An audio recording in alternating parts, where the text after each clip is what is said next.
Well, it's that time of year again. The leaves are falling, the days are becoming shorter, and there's new anime for us to watch. Summer this year was pretty fun for me, other than the fact that I had 14 shows I was juggling, but we'll talk about that a little later. But at the start of the season, a lot of people seemed to think that this season wasn't going to be any good. And a lot of diamonds in the rough actually started to show up. You had things like Wistoria and Elusive Samurai, which I did not watch those ones, but I heard a lot of people talking about them. But that does beg the question, what shows did I watch this year? Well, if you go back and check out the spring report from this year, you'll see that I laid out everything that I planned to watch this summer. And I watched most of them in their entirety. Some of them I half dropped. One of them I did completely drop, I will be honest. But I had so much on my plate that I just kind of fell out of practice with them. And when it comes to me and shows, I hate catching up on things. The second I see that I have 2 episodes of something to watch, I'm like, might as well just not. Let's make it 5, 2 and 5, it's the same number. So I have to make sure that I'm always keeping up to date with things, and I wasn't, and then I got a little behind. So some of these shows I haven't finished, but I feel pretty comfortable in talking about them. Now, you may have noticed we're in a different setup than I am for the normal reports, because since I've seen so many shows this season, I think it'd be more apt to put them in a tier list rather than me ranking them just in a list. Also, I'm trying to make the reports better to watch for you guys because not that many people watch them, and I would like for more people to do that. But in any case, that's what we're going to be doing today. We're going to be doing a tier list of all the shows that I watched this anime season. So, let's get right into it. First off on the list, we're going to be starting with Mayonaka Punch. Now, if I remember correctly, Mayonaka Punch was the least most anticipated show of the season on my anime list of the ones that I have here. But Mayonaka Punch is about vampires who are YouTubers. Mayonaka Punch stars our main character Misaki, who has been canceled online after she punched one of her channel mates on a video. So her other friends who are on the channel make a Try Guys-esque couch video where they make an announcement where she is kicked out of the group. And the response online is very negative towards Masaki. And so Masaki goes to a hospital, an abandoned hospital, to film a video, and there she meets the vampire Leva. I'm going to pronounce her name, Leva. It's like Leve something. It's Japanese, so it looks like live, but it's not pronounced that way anyway. Anyway, I'm just going to call her Leve. Anyway, Leva has been asleep for 20 years. And while she was sleeping, she was dreaming of Masaki's blood in a very sensual kind of way. This show has Yuri elements, and it's awesome. But after Leave wakes up, she wants to taste Masaki's blood. And after seeing her, she tries to get the suck on. But Masaki makes a deal with her, saying that the only way that she will let Leve suck her blood is if Leve will help her reach 1 million subscribers, which aren't we all just out here trying to get 1 million subscribers? So the show is all about vampires being YouTubers. I really like the YouTube aspect of Mayonaka Punch because the show has a lot of things about growing a channel where it's uploading daily, where it's uploading a bunch of shorts, and that can help you grow your channel. There's a lot of research into being a YouTuber and what goes into being a YouTuber for this show, and I really appreciate it. But when it comes to the plot of the show, it's a little flimsy. The conflict is all about the girls, the vampire girls, getting in trouble with their mother, who is upset about them talking about being vampires in some of the older videos that they have. Those videos get taken down, and now they have to try to get 1 million subscribers or they're gonna lose Vampire Manor, the house that they live in. And on the topic of the vampires, these vampires are the most accurate to lore vampires I've seen. I've seen a lot of shows with vampires, or a lot of anime with vampires, and anime just doesn't get vampires right. Like, there are so many times where you'll just see vampire characters in anime hanging out in broad daylight and like they don't like care at all. But the vampires in Mind Like a Punch cannot hang out in the sunlight. They have to be at night. And they can turn into bats. They don't like garlic. Well, garlic makes them loopy as if they're on drugs, which that's funny. So if I had to give this show a rating, I would probably have to put it in B tier. Now, like I said, the plot is a little flimsy. The only thing kind of carrying it for me is the fact that it's about YouTube, which is a thing that I really enjoy, and I think a lot of other people will like it too. And the Yuri elements are also really fun, although it's one of those shows where it's like, these two girls really want to kiss, but they're never actually going to kiss. So bear that in mind. So I think with the plot being just okay, but it having some fun elements to it, I'm going to give it a B.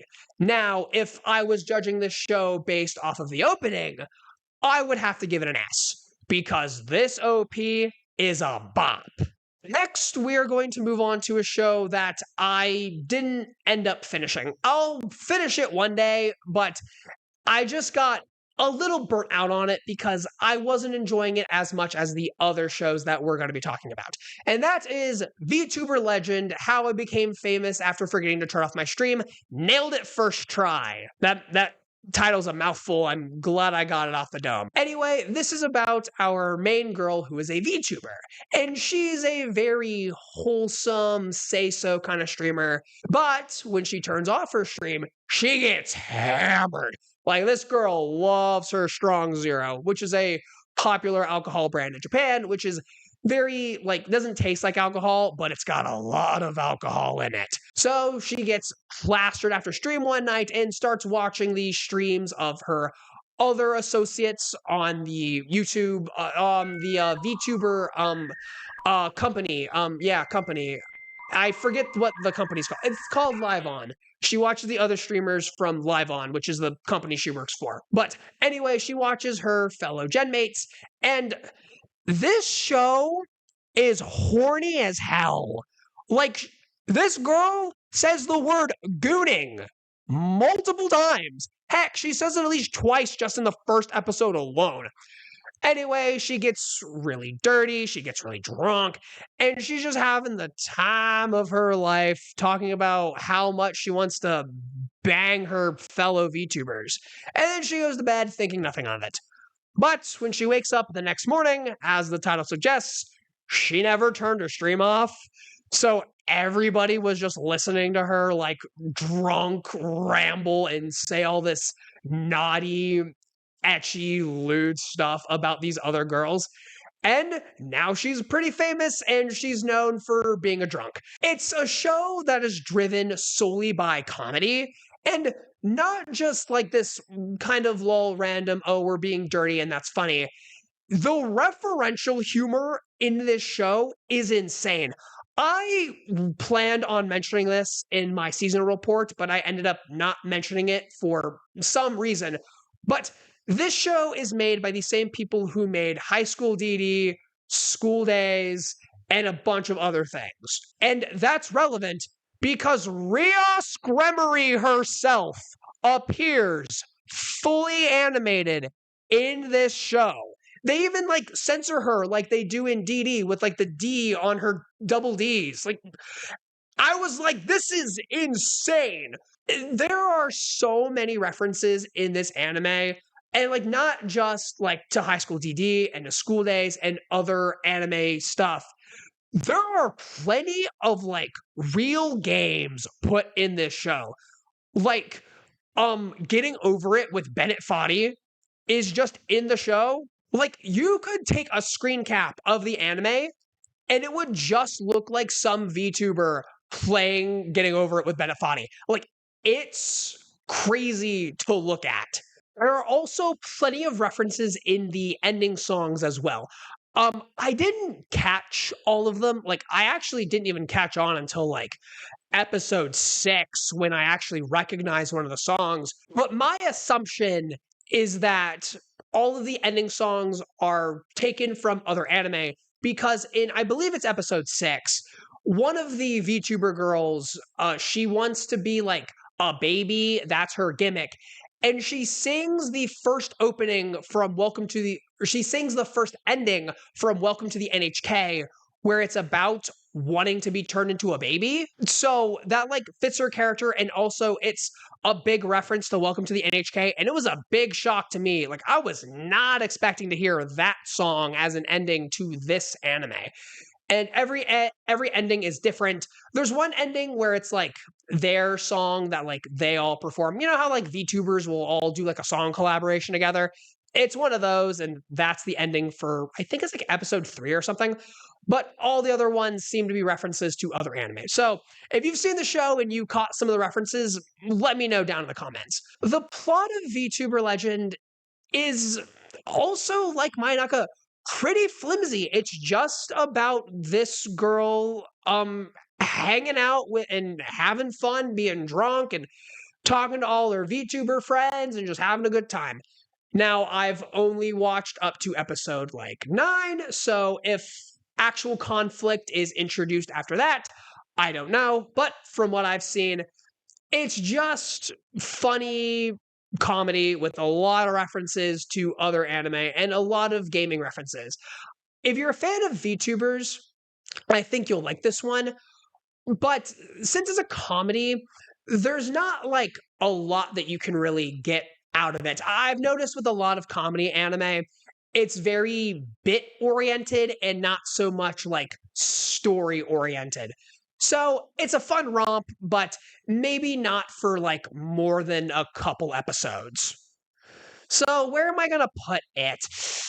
I'm feeling either like a C or a low B. Like it's definitely under Mayonaka Punch. Like I'll give it that. Like at least I finished Mayonaka. Um I feel like for right now we're gonna put it in a cool C tier. Also, I should say, even if this thing is like going low on the list, D isn't like it's awful, it's bad. Neither is C. Everything I saw this season, with the exception of the thing that I dropped, I enjoyed.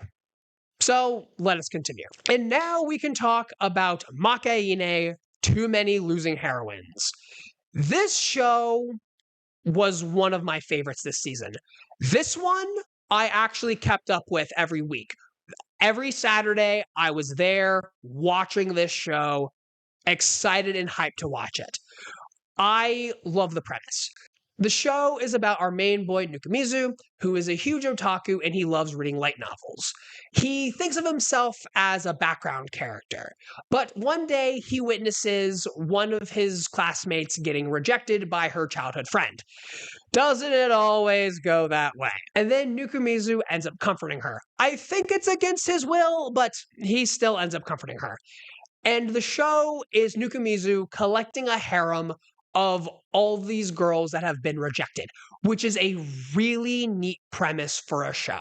The romance in this is kind of non-existent, honestly. There's not a lot of romantic moments between Nukumizu and the other girls, but there are a lot of moments where Nukumizu is helping them out. I love all the girls individually. Yanami is really funny with her eating all the time. Lemon is really spunky and also really fun to watch. And the one shy girl whose name I'm blanking on, she's also like fun to see interact with Nukumizu because of how shy she is. All the girls are very distinct, and I like all of them. And Nukumizu is a pretty standard anime protag. He's very kind, and he doesn't really like, he doesn't exert himself too much into the lives of these girls, but he's always there to help out. And I love the interaction that Nukumizu has with all of the girls. Even if there isn't a lot of romantic moments between them now, I definitely see the relationships fostering a lot more.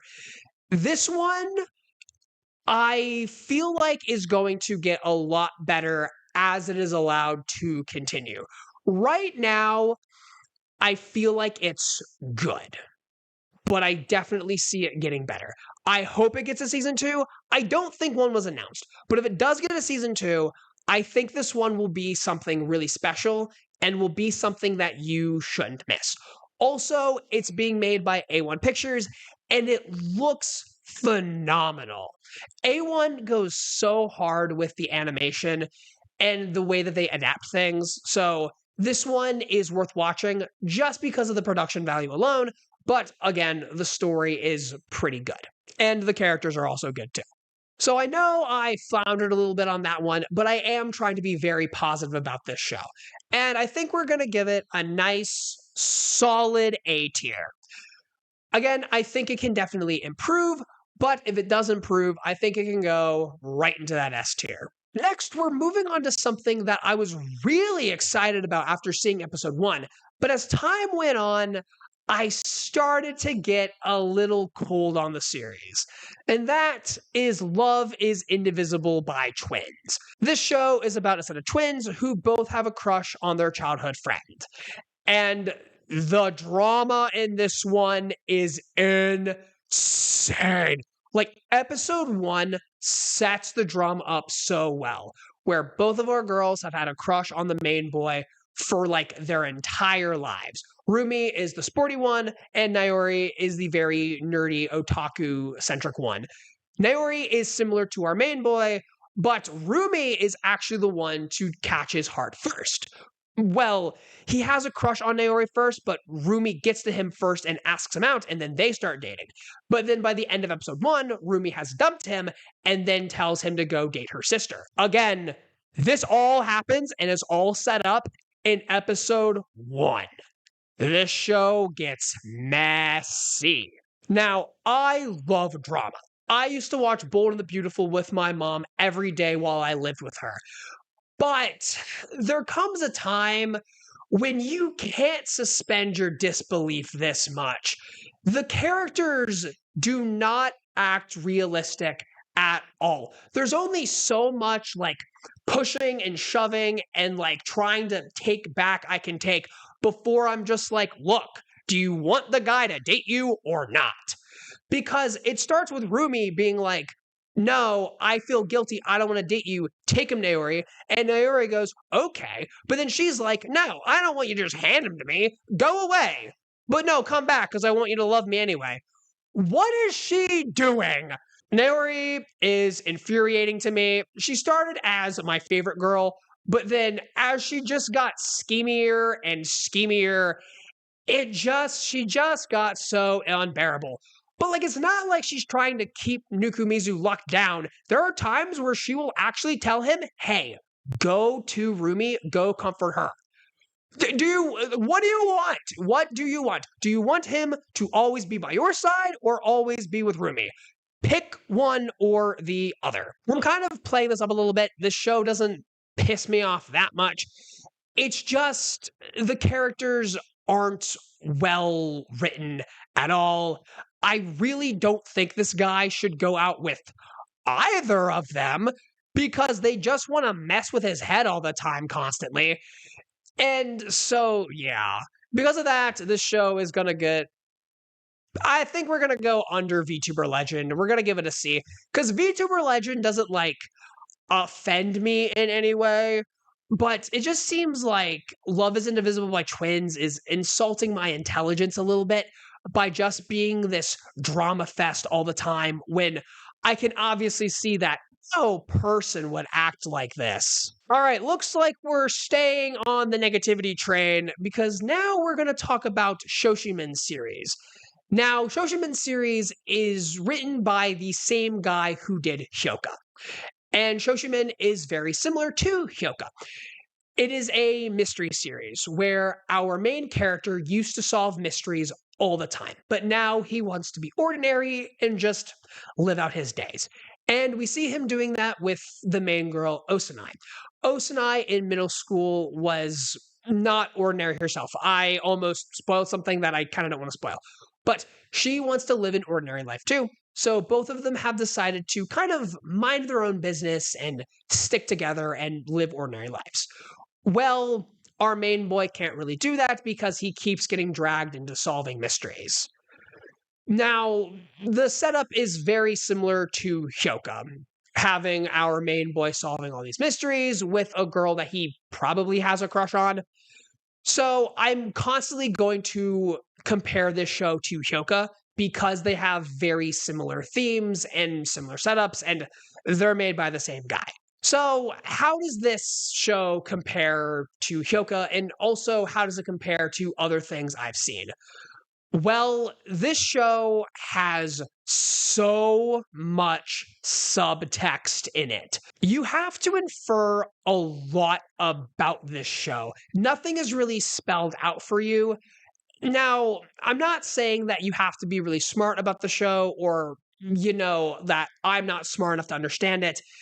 It's just that you kind of gotta be on and also, I think, understand what the show is trying for.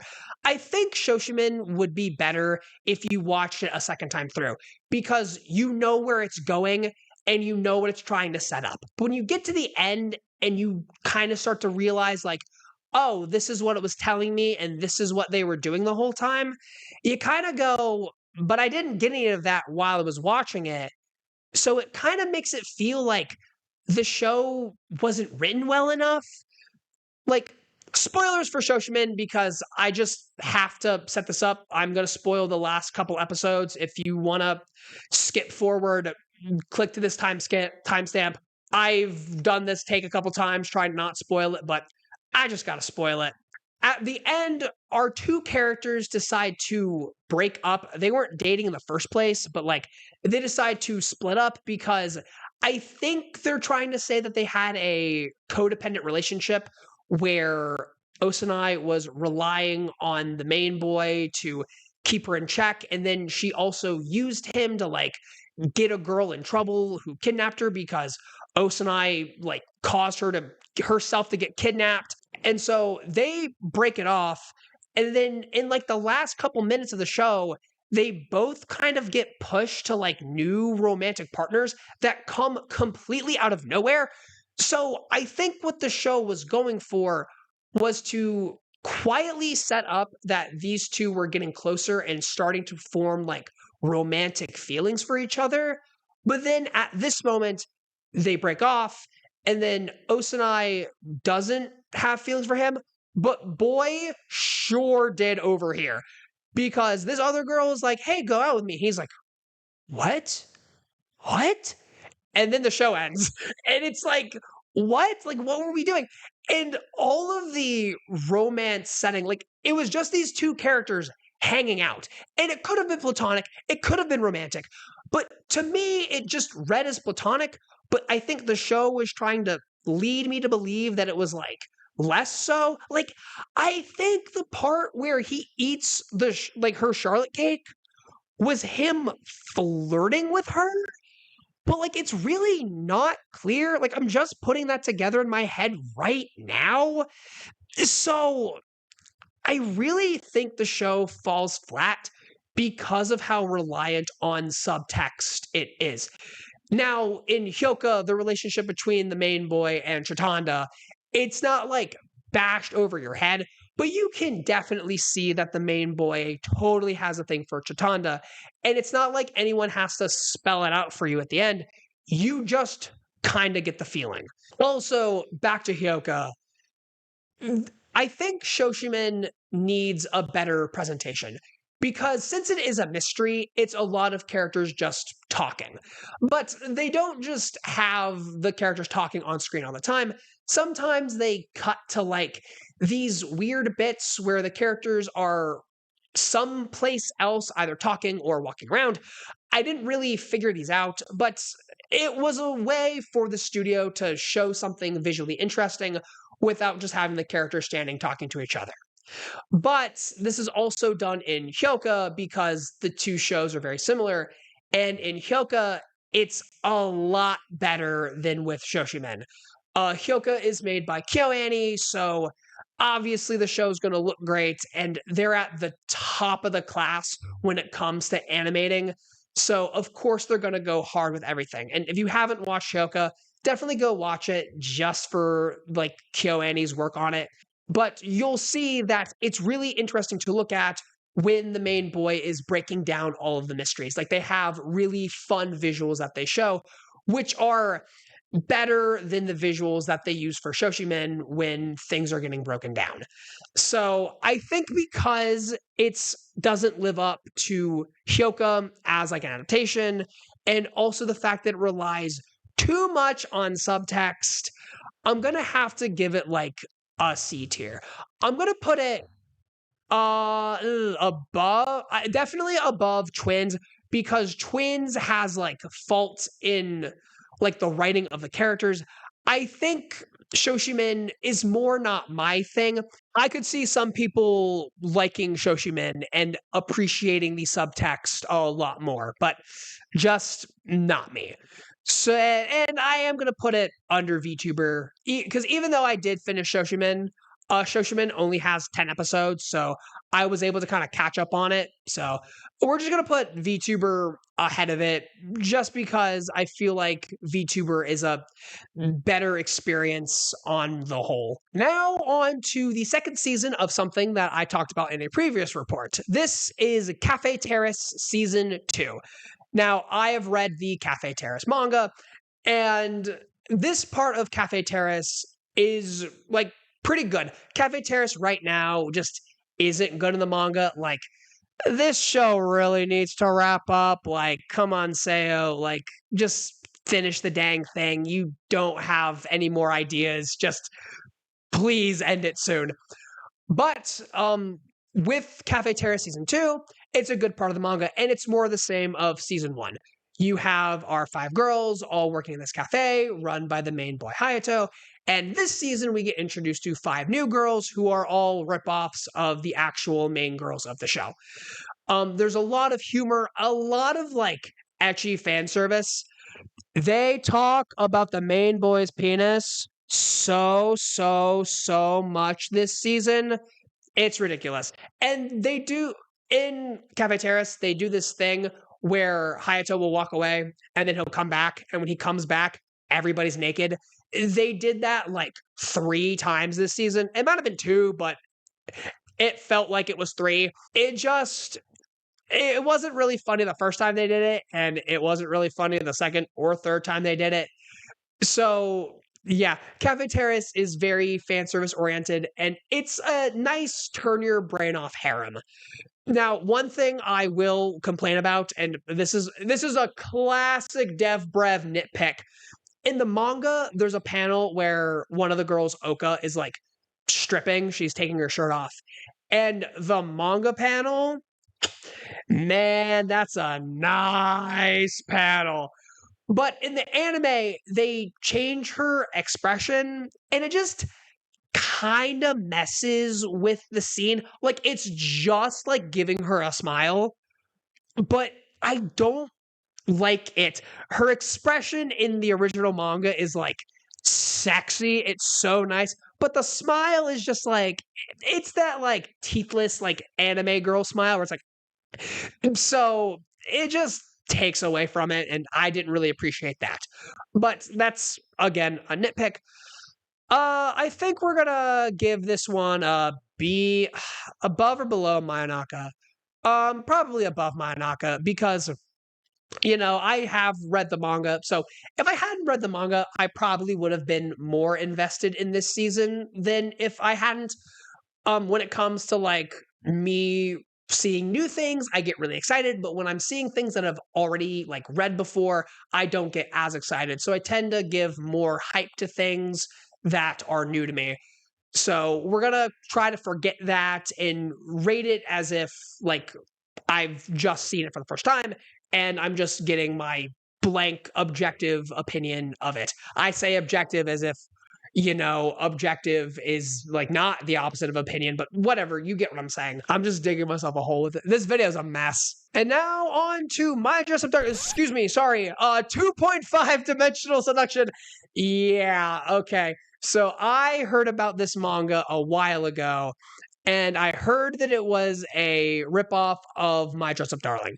And it's very similar, yeah. Like, you can definitely compare the two very easily. But this one is weirdly even more otaku forward. We have our main boy, who is president of his school's manga club.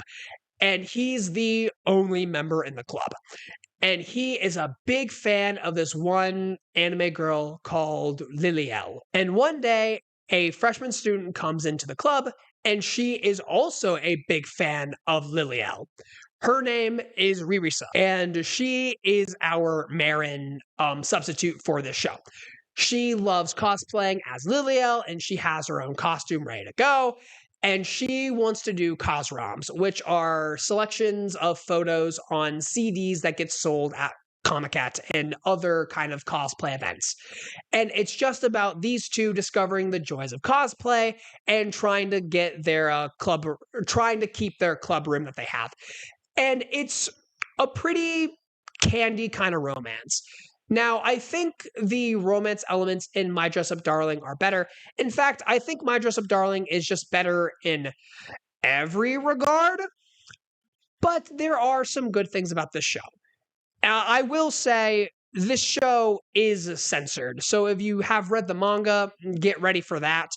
But like this I've looked at the manga. I haven't read it, but I've looked at it. Because like the first scene that I saw, I was like, oh, that's censored. Oh, that they censored that. Like they cut it like right before like they showed a lot of her skirt. And I was like, they cut that. And I went to the manga, and sure enough, you see a lot more skin in the manga. And like that scene isn't even like that bad. So I don't know why they felt the need to censor it. But anyway, 2.5D seduction is good, fine. Wasn't the most hype thing that I watched. I also kind of fell off of this one. I haven't finished it yet. In fact, it's gonna keep going into fall. Maybe if I do a fall report, I'm debating on whether I want to do one next season or not. But if I do a fall report, I'll definitely revisit this one, and we'll see if I've changed my opinion or not.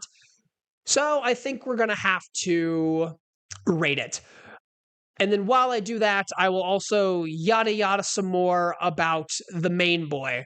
I heard a lot of people say that the main boy was really annoying and compared him to Kazuya from Rent-A-Girlfriend. I don't think the main boy is that bad. I mean, sure, he can be annoying with this whole I only love Liliel. She's the only one that I can love. Like that was a little like weird. But like he's not so unbearable that I want to like punch him in the face every day, which that is me with Kazuya constantly. Even on days when a Rent-A-Girlfriend chapter doesn't come out, I just think about punching Kazuya in the face. But anyway, I have dropped 2.5 in B tier because I feel like it is like an okay kind of show. There are definitely things better than it, but it's not like the worst thing I've ever seen. And honestly, I feel like people are going to forget about it after it goes away.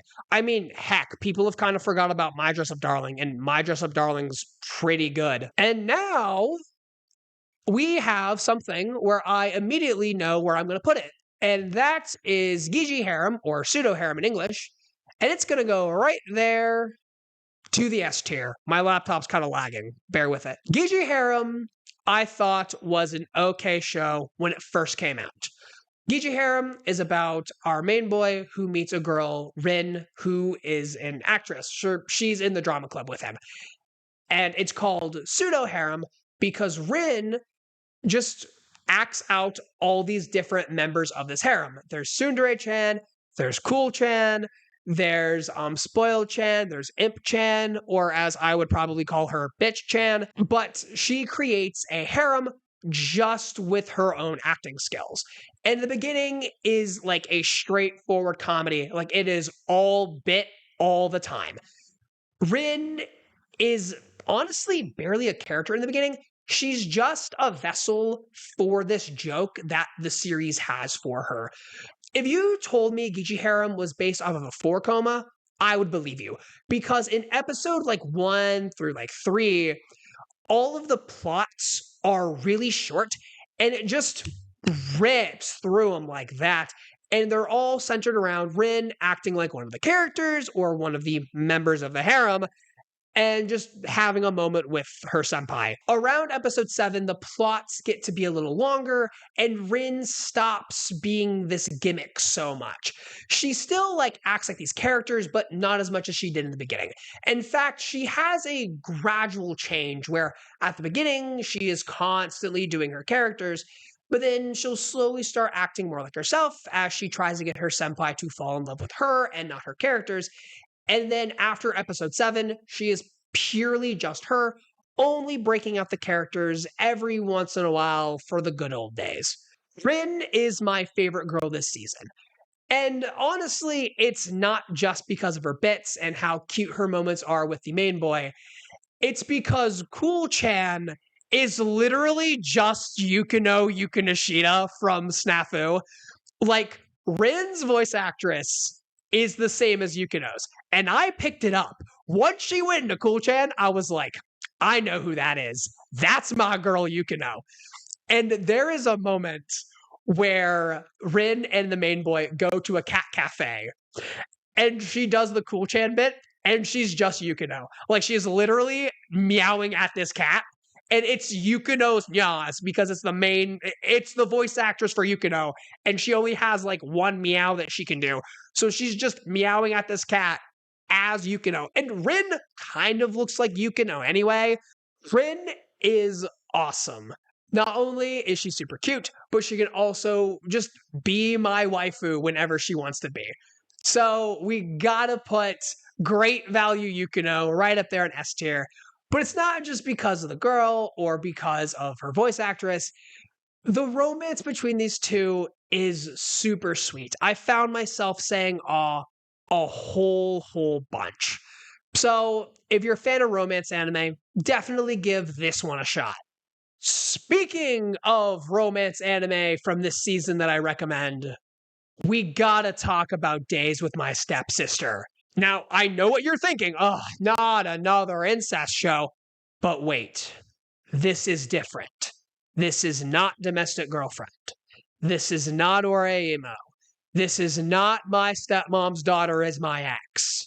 This is a classy incest anime. Days with My Stepsister is pretty much what it says on the tin. It is an incest, and it does follow the romantic relationship between our two main characters. But the relationship is slow. It's progressive.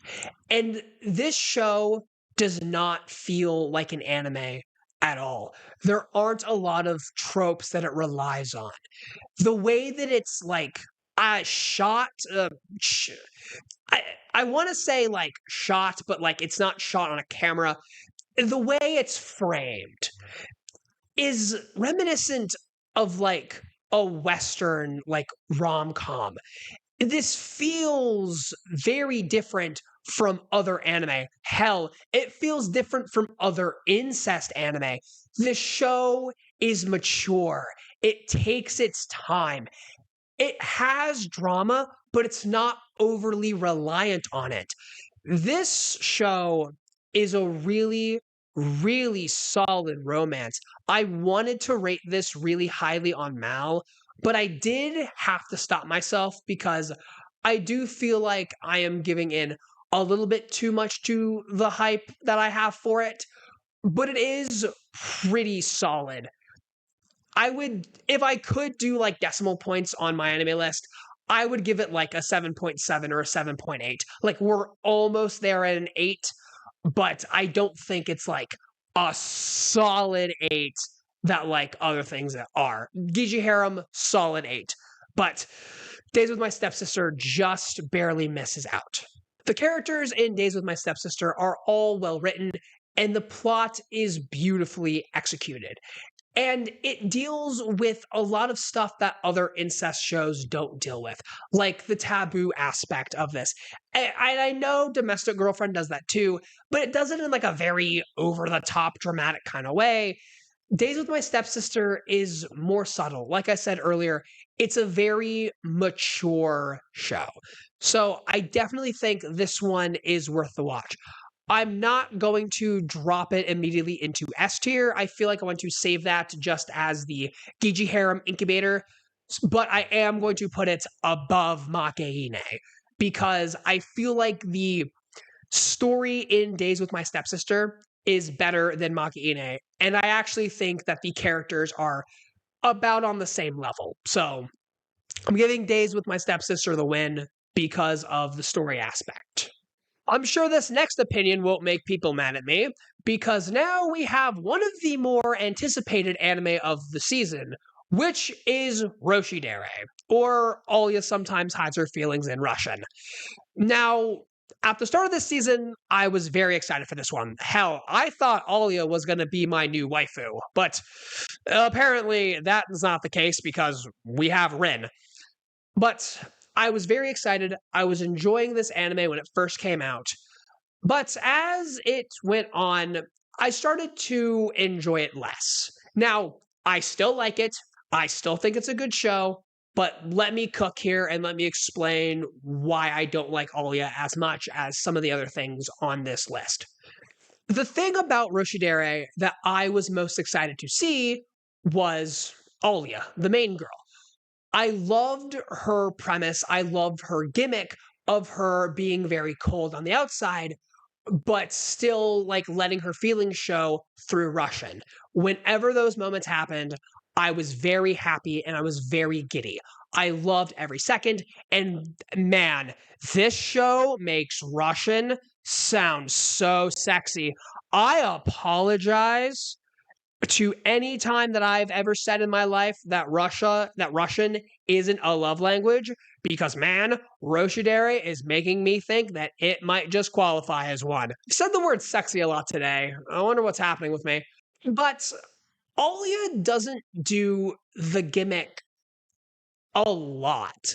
Like, there's a fine line in between Alya and Rin, where Rin at the beginning is doing her gimmick nonstop, 24/7. That's all she does. And Alya, who like barely kind of does it, like Alya's slightly over here, but like in the middle is where we need to meet. And Rin comes back down and she makes the line, but Alya just doesn't come back up. Whenever she does do her gimmick, like I said, I really enjoy it, but she doesn't rely on it a lot. I feel like I don't need her to do it every scene, but I at least need her to do it more. And honestly, I feel like that would benefit from having more Alya in the show. Now, speaking of incest, like, hey, remember, I just spent an entire like 5 minutes or whatever gushing about the incest show. So don't get mad at me when I say that Yuki is my least favorite character in the show. Yuki's whole gimmick is that she's the main boy's sister, spoilers, and she's like way too obsessed with him and jokes about like all this like incest stuff. Like she's in the shower at one point. She's like, "Oh no, don't walk in on me." He's like, "Did you do this on purpose?" And she's like, "Yeah." So it's funny the first time, but like the fifth time, it starts losing it. And I want to like Yuki. I like the fact that she's the villain of the show, but she just kind of takes away from Alya. Also, that one hypnotism scene that Yuki kind of starts, why was that in the thing?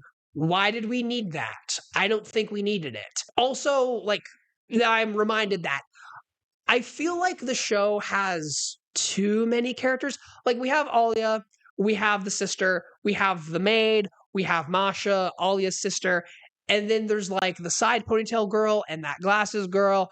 And like I just really wish the show focused on Masachika and Alya. If the show like toned itself down, I would really like it.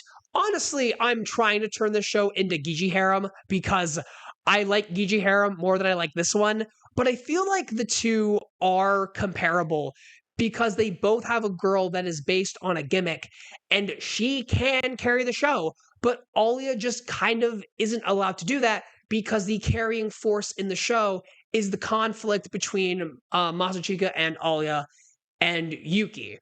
with the whole student council election. Now, I like that the show has a plot. I don't think that the plot is bad. I just feel like there's a lot of other stuff going on, and I really wish it would focus on the romance between Alia and Masachika. Also, speaking of Masachika, the main boy, he's okay. He's this weird mix between like the honest good guy and the very like incel like otaku character. Cause like he plays like Fate Go or whatever. I don't know if it's a real game or not. I'm just gonna call it Fate Go. It's some mobile game with waifus, some gotcha. But he's also like the very cool, very kind guy. He's similar to Sakura from Rascal Does Not Dream of Bunny Girl Senpai, but Masachika is again like slightly more incel-y. Like he has some like very lucky pervert-esque moments that he kind of pushes himself into. So there are moments where I don't really like him, but there are also moments where I'm kind of indifferent to him, which is kind of how I feel about a lot of main characters. And so I feel like Masachika is sort of a like slight miss for me, but Alia is the main focus of the show. I just again wish there was more of her. So where is Roshi Dere gonna land? We're definitely talking like either like it's got to go in A tier. I do not feel good putting it in B tier because it's not like I hated it. I just had some problems with it. And honestly, I think right here behind Maki Ine and behind Days with My Stepsister and also Giji Harem, I feel like this is a good spot for it. It's a good, reputable spot. There is honor in this spot, but there is definitely room for improvement, and that is how I feel about Roshi Dere. Next is Senpai isn't Otokonoko. Now, if you don't know what that word means, Otokonoko is the Japanese word for a guy who dresses up as a girl. And our main character is just that. Now, we're gonna get one thing off the bat. The main character's pronouns consistently throughout the series are he, him. Everybody refers to the main character as he, him. I will be doing that as we go forward. Just know that. And that kind of goes into my first point about this show, where for some reason in Japanese media and like anime and stuff, they're really weird about like being inclusive with like LGBT stuff. I talked about this in the spring report where I said that I felt like this show wasn't going to be like pushing a trans rights agenda. And I was pretty on the money with that one. Our main character is framed as a boy who just likes to dress up as a girl. And that's the whole message of the show. You should be allowed to enjoy what you like, which is a different message than trans people are people too. If this was done in like America, that would be the message.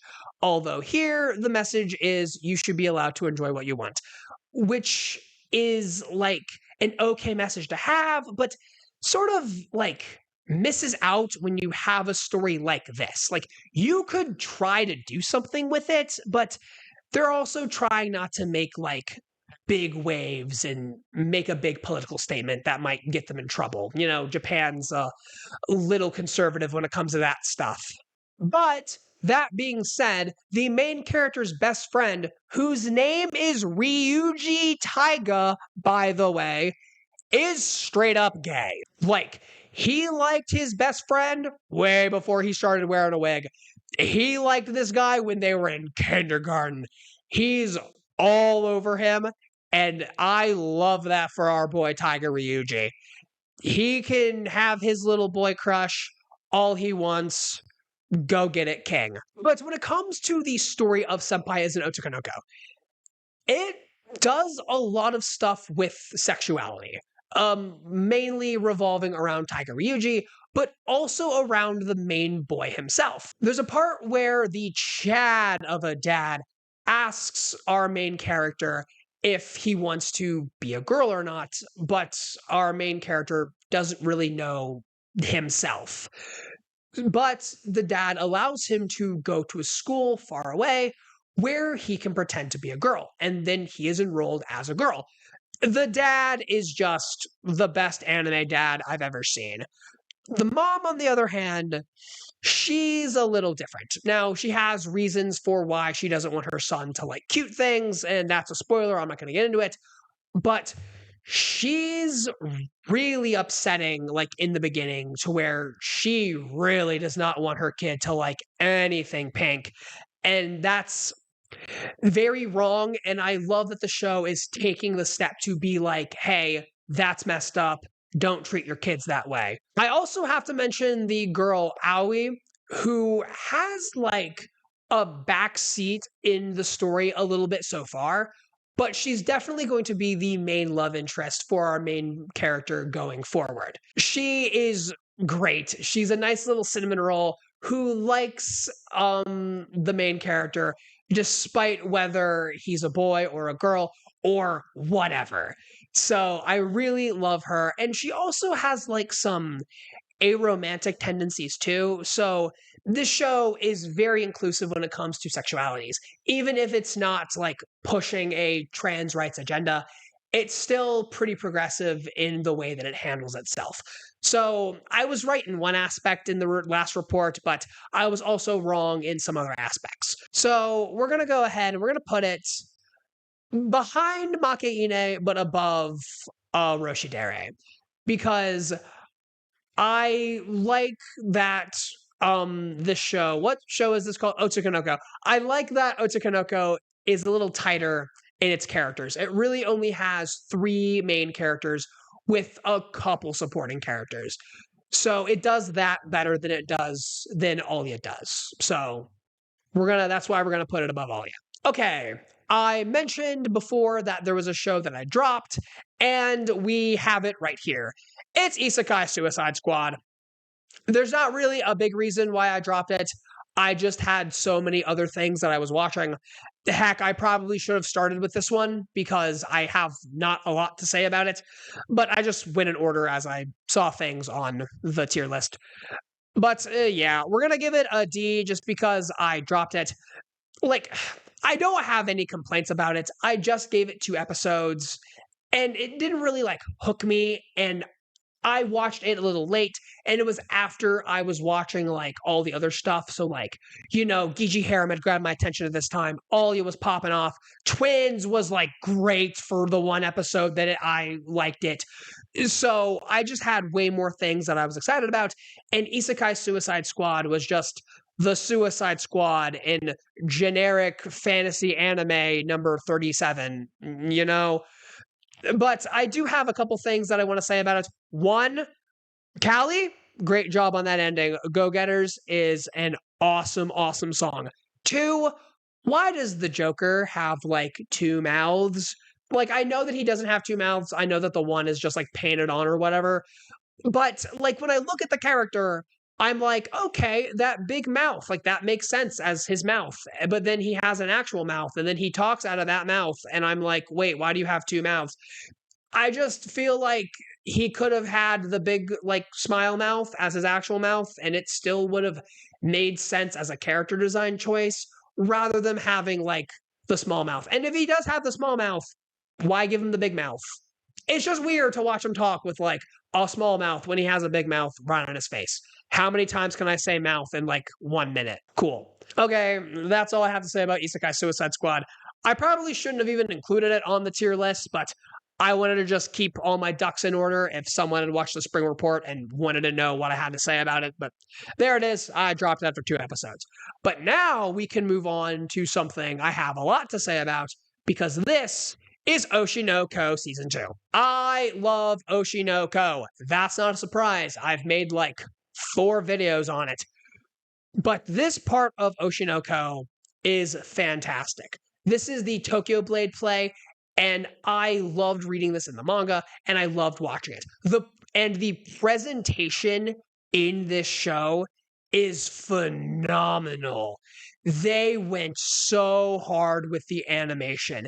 It's so, so, so good. It looks awesome. And like the curtain call at the end of the play where it just does a full sequence of everyone clapping. It's so good. Also, that part where like Akane and Aqua get the little moment, and I was like, it's gonna cut to Kana, and she's gonna have like the biggest stink face ever, and it cuts to Kana, and she has the biggest stink face ever. I was like, yes, yes. I love Kana, and I love how jealous she can get. Like I said, I love drama. But Oshinoko was so fun to watch. Also, OP, Fatal lives up to the hype of Idol so much. It's not as good as Idol. Idol's like one of the best anime openings ever, but Fatal's really good. However, the ending to this season just don't hit the same as Mephisto. It's like a good song, but like Mephisto was something else. If you haven't watched Oshinoko and you didn't know that I loved Oshinoko, now's your chance to go watch it, and now you know that I love it. So we're just gonna have to put it like above, not above Maki, maybe above Maki Ine. Yeah, we'll put it above Maki Ine because Oshinoko is a fantastic story with some great characters that I definitely love.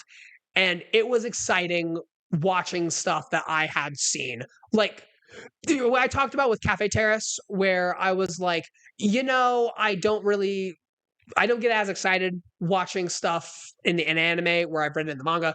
But with Oshinoko, I wanted to see what they were doing with it because they were going so hard with the animation and because the way they were presenting it was really interesting to look at. I kept getting excited to see all of these scenes that I remember from the manga done in the anime art style. And it looked really good the whole way.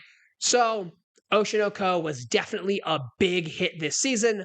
Hope it gets a season 3. Also, talking about like sequels, Otokonoko is getting a movie, and I'm excited to see that one too. And lastly, we have the big meme of the season, my dear friend Nokotan. Shika noka noka noka koshitan tan. Shika noka noka noka koshitan tan. This show was fun to watch. It was kind of similar to VTuber Legend, but I feel like Shikanoko is a little better because Shikanoko is lol memes, random humor. It's a trip to watch. There's not really much of a plot to speak of. It's all bits all the time. And Shigenoko is Nokotan is a funny character. Koshitan is a great straight woman. All the other characters are fun and crazy too. A lot of the bits are also really funny. Like every time in that OP where it shows like the you dear in like the Dark Souls you died font, I died laughing every single time. Also, the scene where Koshitan is like dancing and singing in front of that deer, like show that to your friends who don't like anime and just like make them watch it. Make them look at it. Make them watch it without saying anything or laughing or breaking a face because that is secondhand cringe the anime scene. It is so hard to watch that scene with a straight face and not get uncomfortable. It is the most awkward thing to sit through. So, Shigenoko wasn't the best thing that I saw, but it was definitely a fun little romp. I kind of want to put it like low B tier above VTuber, but it wasn't like anything that I would necessarily go back to. The hype for this one died down after a bit. It kind of went back up with that singing scene where Koshitan was singing to the deer. But yeah, I don't think this one's gonna get more seasons. It might, I might be proven wrong, but I don't think people are gonna really remember this one like as time goes on, like historically.